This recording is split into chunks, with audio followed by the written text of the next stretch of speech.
Vous êtes sur First Step to Glory, je suis Marc Salvado et aujourd'hui on va parler des suppléments alimentaires.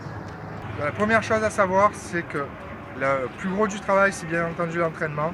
Après derrière, c'est l'alimentation, c'est-à-dire vraiment la nourriture.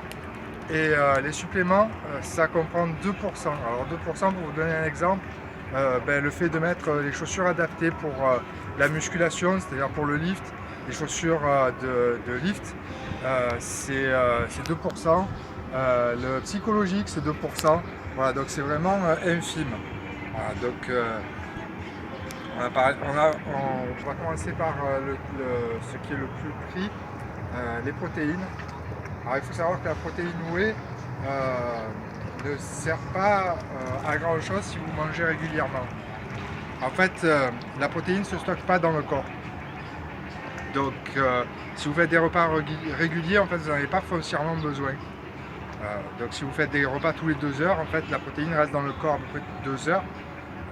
Si vous faites des repas toutes les 2 heures, vous n'en avez pas foncièrement besoin. Et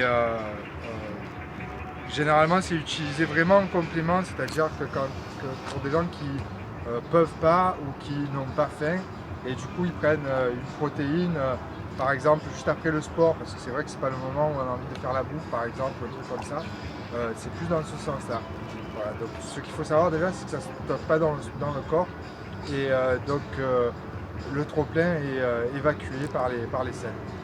Pour les autres suppléments de type les vitamines E par exemple, la caféine, moi par exemple je prends quasiment 1 litre de café par jour, ça ne me sert absolument à rien de prendre des suppléments de caféine. Voilà. Maintenant, au niveau des vitamines, bon, vous faites ce que vous voulez, mais à un moment donné, est-ce que vous êtes sûr que vous en manquez? Je veux dire, quelle est la vitamine qui vous manque? Est-ce que c'est la vitamine E? Est-ce que c'est la vitamine C? Donc je veux dire là, c'est par rapport à ce que vous mangez. Donc, si vous mangez équilibré, finalement, vous n'en avez peut-être pas foncièrement besoin non plus. Voilà. Et il faut savoir après, donc pour, je pense, le sujet qui intéresse le plus de monde, c'est pour la créatine. Déjà, la créatine, c'est pas toutes les créatines qui sont bonnes. Beaucoup de créatine, en fait, on ne sait pas s'il y a des effets nocifs, mais surtout, on ne sait pas s'il y a des effets tout court. Voilà. C'est la créatine monohydrate qui a été testée et qui a des effets sur le corps. Le problème, c'est que votre corps, c'est pareil que la protéine, c'est-à-dire que votre corps ne stocke pas la créatine. Ce qui va se passer, c'est quand vous prenez de la créatine, votre corps réduit sa production de créatine. Et en fait, vous ne pouvez pas dépasser un stade. Le truc, c'est que en fait, certaines personnes, ils ont déjà le taux maximum de créatine. Donc, il n'est pas certain que pour vous, ça marche. À savoir qu'il est possible que vous preniez de la créatine et qu'en fait, ça n'ait absolument aucun effet. Le deuxième truc sur la créatine qu'il faut savoir, c'est que quand on arrête, les effets de la créatine s'en vont.